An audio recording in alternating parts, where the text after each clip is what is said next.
Hey everyone, welcome back to Tierra Querida. On today's cruise day, we are in Singapore, and my oh my, is it freaking hot and humid. Just think, if you're from Texas, of like Houston humidity at its peak is just borderline unbearable, but we made it through. If you're interested in learning about Universal Studios and some of the rides and just some tips and things to do, keep on watching and welcome back. Make sure you subscribe. Honestly, I think from the moment that I got off the cruise ship, I was just starting to sweat and I was feeling a little bit unwell. I did end up buying some water before kind of figuring out what I wanted to do, just because it's so freaking hot and humid, and if you're not used to that kind of climate, it can kind of take you back and you're just like, oh my god, I need to be hydrated and make sure you are eating enough. Now, you may be wondering, why Universal Studios if you are in Singapore? There's a lot of iconic things to do, which I will touch on later, but I've never been to one Universal parks in America, and I've also never been to a theme park somewhere else, so I figured this was a perfect opportunity. Now, before you head out, I want to make sure that you are eating some good local food. So I want you to head over to the Hawker Center and grab a bite to eat. It is very, very budget friendly, and there's a variety of options you can find there, and also they have stands for fresh fruit drinks. So if you want to try some like sugarcane juice, pineapple, or anything like that, make sure you head to one of the stalls that are there and you get some fresh hydrating juice. I paid $10.30, give or take, to travel 5.60 kilometers. So, you know, use that information with what you will. You may pay more or less. Also, I'm sure it kind of depends on the time of day, traffic, if there are any holidays or anything like that. So make sure you shop around for what's best for your budget. I do want you to note that you cannot eat or drink while you are in a public transportation. So make sure you leave all your drinks and snacks either put away or eat them before you get onto the transportation. Now, depending on traffic, it's going to take you about 30 minutes from downtown to Universal Studios, as its own little like theme park island, which I think is really cool.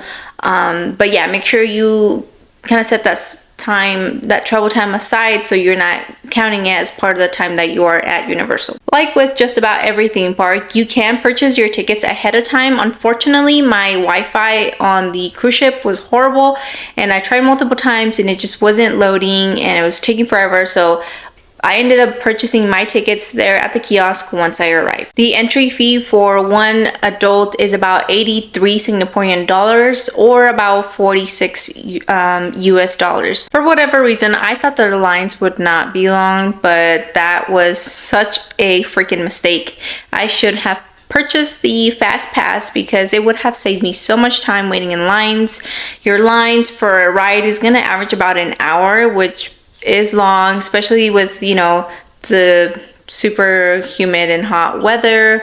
If you don't have anyone to kind of wait in line for you while you go use your restroom, or like if you need to take a break, it's bad. So I do suggest you get the fast pass as soon as you can. After I waited in line for over an hour at far away, I thought maybe I could get the fast pass afterwards, and unfortunately, that's not how it works, or it can work, but because it was later in the day, all the fast passes were sold out, so I just had to deal with it and stand in line for an hour plus sometimes on some of these rides, which, you know, took a lot of time away from other rides that I could have been taking, or just taking my time walking around and checking out the park. The cost for the fast pass is about 80 Singaporean dollars, which honestly I think it's worth every penny, instead of having to wait in line for such a long time. I mean, those fast pass lines were moving fast,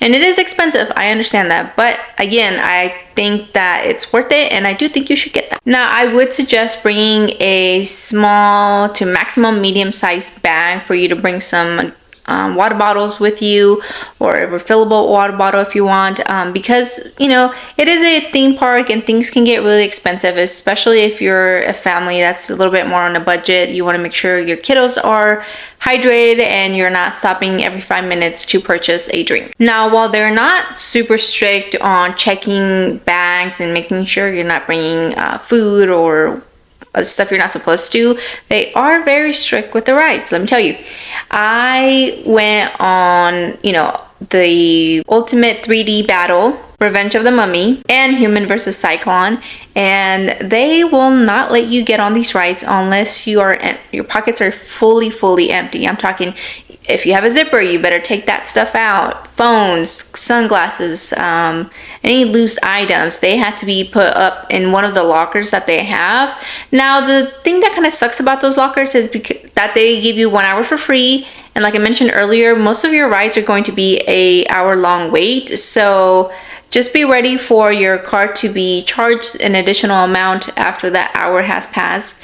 Or unless you purchase for the day pass for your locker, then you might be okay on that. While I was waiting in line, there was a couple or a group of friends that was sent to the to exit to the back of the line because they had a loose item with them and they lost their spots. So they are, like I said, very strict and they don't mess around. So make sure you leave all your valuables behind and you don't have anything on your person. Another tip that I have for you is if you're with a group of friends and you can split, the locker payment, you can get a locker in like the, where the Cyclone Transformers area is, and then another person gets a locker somewhere else for the day. That way you're not having to pay for a locker every time you're, there at that area of the park, and you can leave stuff in one place or the other because, it is a freaking large amusement park, or fairly large, I would say. So you don't want to spend too much time going back and forth between leaving your stuff and going back to get your wallet to purchase for something. So just keep that in mind and make sure you plan ahead and accordingly as to what rides you want to do, and then kind of do those first maybe and pay for the locker there so you can take care of all the rides you want to do. I think overall the park is so worth visiting, even if you only get to do a couple rides. It's very fun. Everyone's chill and minding their own business and just having a good time there at the park. It is also very organized and very clean, which is kind of like a general theme for Singapore. I found it to be probably the cleanest city that I have ever been to, and I feel like I've gone to a decent amount of cities, so I think it's fair for me to say that they get the cleanest city award. My very best tips for you for Universal is to get there early. Already have the app downloaded, your tickets paid for with the Fast Pass, and you bring a small or medium-sized backpack for you to purchase snacks and just have them with you, have water with you already, and if you purchase anything at the end of the day, you have somewhere to put them and you can just have all your things in one place. I would also say to write down the rides that you want to see first and kind of map it out that way, especially if you don't have that much time there.